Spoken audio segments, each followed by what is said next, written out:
ចាអ្នកគ្រូខ្ញុំចង់បានមុខរបស់ខ្ញុំញញឹមជានិច្ចញញឹមគ្រប់ពេលវេលាតើខ្ញុំត្រូវធ្វើដូចម្តេចអ្នកគ្រូពេលខ្លះខ្ញុំចង់ញញឹមតែញញឹមអត់ចេញអញ្ចឹងពុកម៉ែបងប្អូនរួមលោកទាំងអស់គ្នាណាចង់បានមានស្នាមញញឹមគ្រប់ពេលវេលារៀនញញឹមទាំងអស់គ្នាណាញញឹមឲ្យមានក្តីសុខញញឹមឲ្យទទួលផលល្អល្អអញ្ចឹងពុកម៉ែបងប្អូនដែលមើលឃ្លីបនេះសូមមើលពីដើមដល់ចប់ណាកុំឲ្យស្រ័យក្រោយព្រោះនេះជាការជីវិតការរស់នៅបែបងាយងាយសប្បាយៗបែបធម្មជាតិធ្វើឲ្យពុកម៉ែបងប្អូនទាំងអស់មានតែស្នាមញញឹមអញ្ចឹងចង់បានស្នាមញញឹមល្អអ្នកគ្រូអូខេចឹងរៀនញញឹមជាមួយអ្នកគ្រូណាពុកម៉ែបងប្អូនអរគ្នាញញឹមដើម្បីទទួលលាភសំណាងដ៏ល្អបំផុតនៅលើโลกនេះញញឹមដើម្បីទទួលលុយតាមក្តីប្រាថ្នាញញឹមដើម្បីឲ្យលក់ដូរដាច់ដោយងាយងាយសប្បាយញញឹមទទួលសុភមង្គលដ៏ល្អត្រចះត្រចង់ញញឹមទទួលសិរីសួស្តីសុភមង្គលគ្រប់ពេលវេលាញញឹមដើម្បីឲ្យខ្ញុំក្លាយជាម្ចាស់នៃក្តីញញឹមខ្លាចជាម្ចាស់ស្នាមញញឹមគ្រប់ពេលវេលាញញឹមដើម្បីឲ្យខ្ញុំដឹងខ្លួនឯងថាខ្ញុំមានក្តីសុខញញឹមដើម្បីខ្ញុំមានមិត្តរួមសកលឬរួមពិភពលោកទាំងអស់គ្នាខ្ញុំទទួលស្នាមញញឹមគ្រប់ពេលវេលាអញ្ចឹងគ្រាន់តែពាក្យញញឹមមួយម៉ាត់ធ្វើឲ្យយើងមានគ្រប់យ៉ាងពុកម៉ែបងប្អូនណាញញឹមឲ្យមានក្តីសុខញញឹមឲ្យជឿជាក់ញញឹមឲ្យពិតប្រាកដញញឹមទាំងក្នុងចិត្តនិងខាងក្រៅរាងកាយទាំងមុខរបស់យើងពុកម៉ែបងប្អូនទាំងអស់គ្នាគ្រាន់តែញញឹមសោះអ្នកគ្រូមានអីពិបាកចាអត់ពិបាកទេតែពេលខ្លះយើងរនឹកញញឹមអត់ឃើញអញ្ចឹងយើងចង់ញញឹមពុកម៉ែបងប្អូនដាក់គោលដៅមកណាកាក់គោលដៅថាខ្ញុំត្រូវតែញញឹមជារៀងរាល់ថ្ងៃខ្ញុំត្រូវតែញញឹមគ្រប់ពេលវេលាខ្ញុំញញឹមគ្រប់ពេលវេលាខ្ញុំញញឹមស្រស់ស្រាយណាស់ខ្ញុំត្រូវតែញញឹមគ្រប់ពេលវេលាចឹងប្រាប់ខ្លួនឯងជារឿយៗប្រាប់ខ្លួនឯងជារឿយៗណាពុកម៉ែបងប្អូនពេលងើបពីគេងពេលងើបពីគេងឬពេលចូលគេងណាប្រាប់ខ្លួនឯងថាខ្ញុំជាមនុស្សដែលញញឹមគ្រប់ពេលវេលាខ្ញុំចូលចិត្តស្នាមញញឹមស្នាមញញឹមគឺនៅជាប់ជាមួយខ្ញុំគ្រប់ពេលវេលាគ្រប់ដង្ហើមចេញចូលនិយាយពាក្យដដែលនិយាយពាក្យដដែលដើម្បីឲ្យពុកម៉ែបងប្អូនក្លាយជាម្ចាស់ស្នាមញញឹមម្ចាស់ស្នាមញញឹមដ៏មានថាមពលម្ចាស់ស្នាមញញឹមដ៏មានអត្ថប្រយោជន៍សម្រាប់ពុកម៉ែបងប្អូនរួមលោកទាំងអស់គ្នាគ្រាន់តែញញឹមធ្វើឲ្យពុកម៉ែបងប្អូនលក់ដូរដាច់គ្រាន់តែញញឹមធ្វើឲ្យពុកម៉ែបងប្អូនមានអតិថិជនច្រើនគ្រាន់តែញញឹមធ្វើឲ្យពុកម៉ែបងប្អូនមានគូសកលល្អគ្រាន់តែញញឹមធ្វើឲ្យពុកម៉ែបងប្អូនមានបងប្អូនរួមលោកទាំងអស់ស្រឡាញ់រាប់អានគ្រប់គ្នាគ្រាន់តែស្នាមញញឹមធ្វើឲ្យពុកម៉ែបងប្អូនមានសុខភាពល្អពេញបរិបូរណ៍គ្រាន់តែមានស្នាមញញឹមធ្វើឲ្យពុកម៉ែបងប្អូនមានផ្លូវចិត្តរឹងមាំបំផុតគ្រាន់តែស្នាមញញឹមធ្វើឲ្យពុកម៉ែបងប្អូនជាមនុស្សម្នាក់ដែលអស្ចារ្យបំផុតនៅលើโลกនេះអញ្ចឹងស្នាមញញឹមបូករួមនឹងការក្តីស្រឡាញ់របស់យើងនឹងការអរគុណនៅទឹកចិត្តដ៏ល្អរបស់យើងដែលមានស្នាមញញឹមឲ្យពុកម៉ែបងប្អូនរួមលោកនិងស្នាមញញឹមឲ្យអតិថិជនស្នាមញញឹមស្រឡាញ់ចេះស្រឡាញ់លុយស្នាមញញឹមពុកម៉ែបងប្អូនចេញដោយជាក់លាក់ច្បាស់ជឿលើខ្លួនឯង 100% និងស្នាមញញឹមដែលពុកម៉ែបងប្អូនគិតថាអ្វីគ្រប់យ៉ាងគឺកើតចេញពីការនិយាយទង្វើរបស់យើងធ្វើល្អគិតល្អនិយាយល្អយើងនឹងមានស្នាមញញឹមគ្រប់ពេលវេលាអូខេត្រឹមត្រូវតែពុកម៉ែបងប្អូនត្រូវតែដាំពូជញញឹមដែរណាបណ្ដុះពូជក្របពូជញញឹមដែរញញឹមខ្លះគេថាញញឹមរស់ស្នេហ៍ខ្លះគេថាញញឹមរកលុយខ្លះគេថាញញឹមជឿជាក់លើខ្លួនឯងខ្លះគេថាញញឹមអីអត់ខ្វល់គឺញញឹមគ្រប់ពេលវេលានិយាយពាក្យដដែលត្រូវតែនិយាយពាក្យដដែលពុកម៉ែបងប្អូនរួមលោកទាំងអស់គ្នាណាព្រោះអ្វីគ្រប់យ៉ាងវាកើតចេញពីការធ្វើដដែលឲ្យคล้ายជាទម្លាប់បានយើងបានផលបានយើងបានអភិវឌ្ឍខ្លួនទៅរកគោលដៅនិងទិសដៅដែលយើងចង់បានចឹងពុកម៉ែបងប្អូនត្រូវតែគិតត្រូវតែនិយាយត្រូវតែជឿលើខ្លួនឯងណាលទ្ធផលអ្វីក៏ដោយបើយើងលក់ដូរចង់លក់ដាច់ក៏យើងត្រូវញញឹមបើយើងចង់បានលុយចូលក៏យើងត្រូវញញឹមដាក់លុយចេះស្រឡាញ់លុយចេះទុកដាក់រឿងលុយចេះគ្រប់យ៉ាងគឺក្នុងជីវិតរបស់យើងគឺត្រូវតែរៀបរយឲ្យល្អដូចជាដែលយើងចេះញញឹមអញ្ចឹងពុកម៉ែបងប្អូនព្រោះការរៀបទុកដាក់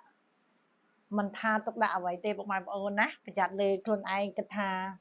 យើងមានស្នាមញញឹមគ្រាន់តែញញឹមអត់មានធ្វើអីសោះក៏អត់បានផលអីដែរណាពុកម៉ែបងប្អូនអញ្ចឹងត្រូវតែ គិតពីអារម្មណ៍របស់យើងខ្លាំងបំផុតញញឹមខ្ញុំដើរក៏ញញឹមម្នាក់ឯងគេងក៏ញញឹមណាគេងក៏មានស្នាមញញឹមដោយក្នុងចិត្តចឹងការរលឹកពាក្យញញឹមធ្វើឲ្យយើងនេះមានអ្វីដែលល្អមានជាពិសេសមានសុខភាពនិងមានផ្លូវចិត្តរឹងមាំនិងមានពុកម៉ែបងប្អូនរួមលោកទាំងអស់ជាអ្នក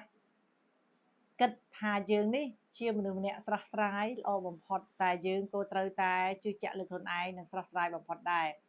សម្រាប់คลิปវីដេអូខ្លីនេះអ្នកគ្រូក៏សូមឲ្យប្រាប់ពុកម៉ែបងប្អូនថាច្បាប់ធម្មជាតិដ៏មួយអស្ចារ្យនេះដូចអ្នកគ្រូនិយាយគ្រប់คลิปដដែលអញ្ចឹងណាពុកម៉ែបងប្អូនកុំភ្លេចអរគុណខ្លួនឯងកុំភ្លេចស្រឡាញ់ខ្លួនឯងកុំភ្លេចយកចិត្តទុកដាក់នឹងខ្លួនឯងបើយើងនៅតែស្ដីបន្ទោសខ្លួនឯងយើងនៅតែបាក់ទឹកចិត្តយើងនៅតែគិតរឿងអតីតកាលដែលមិនល្អមិនសមមិនចេះមិនចោះទៀតធ្វើឲ្យយើងនឹងអត់មានស្នាមញញឹមរួចទេការស្នាមញញឹមចេញពីអីចេញពីការសប្បាយចិត្តទេពុកម៉ែបងប្អូនចេញពីអ្វីដែលយើងចង់បានហើយវាបានលទ្ធផលចេញពីអ្វីមួយដែលយើងគិតថាវាអស្ចារ្យឬមួយក៏យើងមានកូនល្អប្តីល្អឬមួយមានគ្រួសារមួយដ៏ល្អអញ្ចឹងបើសិនជាមុនបានល្អយើងត្រូវធ្វើម៉េចយើងត្រូវតែផលិតនៅក្នុងចិត្តនិងការគិតរបស់យើងឲ្យងាយៗសុវ័យយើងត្រូវដឹងខ្លួនឯងថាអ្វីដែលយើងចង់បានអ្វីដែលយើងមិនចង់បានអញ្ចឹងយើងកុំបញ្ចេញអ្វីដែលយើងមិនចង់បានណាពុកម៉ែបងប្អូនដើម្បីឲ្យធម្មជាតិបញ្ចេញឲ្យអស់ធម៌ពលរបស់យើង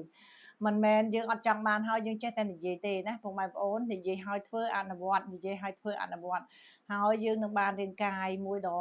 មានសុខភាពល្អពេញលេញកុំភ្លេចពុកម៉ែបងប្អូនណាបើតនេជួយហាត់ប្រាណត្រូវតែហាត់ប្រាណចាំបាច់មិនថាចាស់ថាក្មេងពីអាយុប៉ុន្មានទេពុកម៉ែបងប្អូនណាគឺត្រូវតែព្យាយាមហាត់ប្រាណមួយថ្ងៃបានកន្លះម៉ោងឬមួយក៏1ម៉ោងពុកម៉ែបងប្អូនហើយពេលហាត់ប្រាណអ្នកគ្រូសូមប្រាប់តិចណាពេលហាត់ប្រាណគឺហាត់ប្រាណពេលព្រឹកងើបពីគេងមកម៉ោង4យើងងើបពេលណាក៏ដោយយើងត្រូវតែហាត់ប្រាណណាហាត់ប្រាណហើយយើងកាន់ទឹកញ៉ាំឲ្យបាន1លីត្រកន្លះបើថាអត់ទាន់ទម្លាប់ទេមិនបាច់បាន1លីត្រកន្លះទេណាពុកម៉ែបងប្អូនញ៉ាំបណ្ដាតាមអាចខ្លួនប្រាណរបស់យើងទទួលបានតែឲ្យដល់អនាគតវាគឺ1លីត្រកន្លះគោលដៅនៃសុខភាពល្អញ៉ាំហើយយើងមកបត់ជើងអស់យើងមានញ៉ាំអាហារថ្មីចូលទៅបានន័យថាអាហារចាស់របស់យើងលាងសម្អាតចេញខាងក្រៅតាមកាកសំណល់ហើយបត់ជើងធំអញ្ចឹងពុកម៉ែបងប្អូនគួរតែចាប់ផ្ដើមទាំងអស់គ្នាណាព្រោះអីពេលខ្លះយើងគិតថារវល់នេះរវល់នោះតែសុខភាពសំខាន់បំផុតពុកម៉ែបងប្អូនណាមានស្នាមញញឹមហើយសុខភាពរបស់យើងក៏ត្រូវតែធម្មជាតិផ្ដល់ឲ្យតាមនឹងដែរអញ្ចឹងអ្នកគ្រូនឹងប្រាប់បន្តទៀតណាតែពេលហាត់ប្រាណពេលល្ងាចពុកម៉ែបងប្អូនអរគ្នាត្រូវតែកាន់ទឹកញ៉ាំដូចគ្នាណាហើយញ៉ាំបាយឲ្យទៅម៉ោង4ម៉ោង5ម៉ោង3ទៅម៉ោងណាហើយម៉ោង5យកម៉ោង6ម៉ោង7ក៏ដោយញ៉ាំបាយឲ្យចាំហាត់ប្រាណណាពុកម៉ែបងប្អូនញ៉ាំបាយឲ្យដើរហាត់ប្រាណធម្មតាកន្លះម៉ោង1ម៉ោងទៅហើយកាន់ទឹកញ៉ាំធម្មតាដើម្បីឲ្យដេញជាតិពុលអាក្រក់និងលាងសម្អាតឬកាពះពោះវៀនឬលាងសម្អាតក្នុងរាងកាយគ្រឿងក្នុងរបស់យើងនេះឲ្យចេញឲ្យទម្លាក់រឿងដែលគិតថាវានៅកាកសំណល់សល់ឬចាស់ឲ្យវាទម្លាក់ចេញអស់ណាបងប្អូនអរគ្នាជាពិសេសជាតិពុលនិងរាងកាយរបស់យើងដើម្បីឲ្យមានសរសៃឈាមរត់ស្រួលផងកាលណាយើងញ៉ាំទឹកយើងដើរហាត់ប្រាណញ៉ាំទឹកដូចជាអត់បានហាត់ប្រាណអញ្ចឹងបានតែកាយវិការតែគ្រឿងក្នុងរបស់យើងអត់បានលាងសម្អាតពុកម៉ែបងប្អូនអរគ្នាណាអញ្ចឹងសូមឲ្យពុកម៉ែបងប្អូនអនុវត្តដោយស្នាមញញឹមខ្ញុំចង់ញញឹមជារៀងរហូតខ្ញុំចង់ញញឹមគ្រប់ពេលវេលាអញ្ចឹងខ្ញុំចង់ត្រូវតែអនុវត្តហើយត្រូវតែទាញញញឹមបើអត់ចេះញញឹមដាក់កញ្ចក់ពុកម៉ែបងប្អូនណាមិនមែនញញឹមដោយបង្ខំគឺញញឹមដោយជឿជាក់លើខ្លួនឯងញញឹមដោយស្រស់ស្រាយញញឹមដោយមានក្តីសុខញញឹមដោយមានភាពកក់ក្ដៅណាពុកម៉ែបងប្អូនអរគ្នាឆ្លៀតហាត់ប្រាណហើយកុំភ្លេចទេពុកម៉ែបងប្អូនពេលឈឺបាត់ជើងតូចបាត់ជើងធំកុំទ្រាំណាខូចបាត់ជើងតូចឈឺខូចកលៀនណាខូចកលៀនខ្សោយកលៀនអញ្ចឹងឈឺបាត់ជើងធំថ្ងៃក្រោយគឺយើងមានបញ្ហាដូចគ្នាអញ្ចឹងកុំទុកឲ្យសោះពេលឈឺត្រូវតែបាត់ជើងតូចបាត់ជើងធំកុំទ្រាំហើយកុំសិនណាតែសិនលែងឈឺទៅវិញហើយ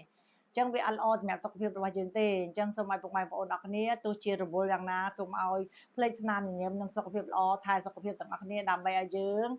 មានអ្វីគ្រប់យ៉ាងមានលុយមានសុខភាពល្អណាមានផ្លូវចិត្តរឹងមាំនិងមានស្នាមញញឹមគ្រប់ពេលវេលាសូមអរគុណស្នាមញញឹមរបស់អ្នកគ្រូចំពោះពុកម៉ែបងប្អូនរួមលោកទាំងអស់គ្នា